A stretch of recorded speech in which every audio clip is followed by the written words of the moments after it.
şəhid xanımı qətlə yetirildi. Fərqli yazırlar. Hamı yazır. Təbii ki, yenə də deyirəm, heç kimə ixtiyar verilmir ki, bir canlını qətlə yetirsin. Adi xırda qarışqıya bizim yazığımız gəlir. Biz onun üçün yol açırıq, şərait yaradırıq ki, yaşasın. Yəni, canlıdan danışırıq. Təbii ki, kim ki qətlə yetirib, o cəzasını alacaq. Amma niyə görə burada Ruslan kənarda qalıb, hansı ki şəhid xanımla görüşüb? Niyə o kənarda qalıb? Niyə o cəzalanmır? Niyə onu cəzalandıran yoxdur? Niyə onun haqqında danışan yoxdur?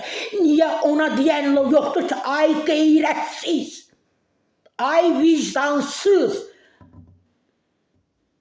Sən bu şəhid qadınla niyə görüşmüsən?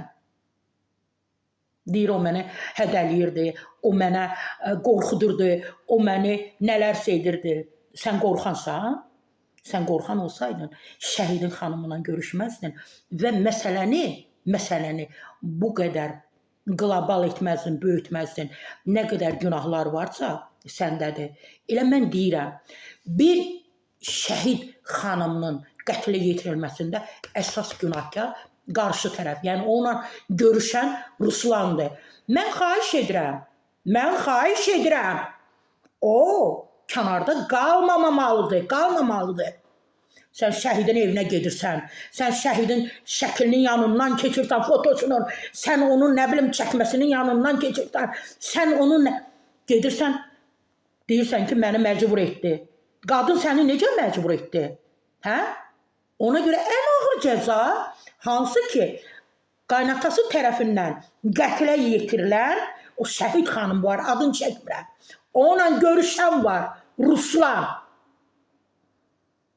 Mən deyirəm, əsas günahkar odur. Nə deyir, tiktokerdir, blogerdir, nə zibildir. O onunla görüşməsəydi, bugün həmin xanım sağ olardı. Bugün evladlarının yanında olardı. Bugün ailəsinin yanında olardı. Sən onu yoldan çıxartdın. Öz sevginlə, ki onu sevmisən, ona nə bilim nələr vəd etmisən. Evli adamların subay qadına nələri səvvəd etmək nə qədər düzdür? Mən ona görə deyirəm ki, əsas günahkar burada məhv şəhid xanımını yoldan çıxardan, onu yatağa salan, sonra da yazan, nələr yazıb, yoruldum, çox yordun məni, çox yataqda mənə belə elədin.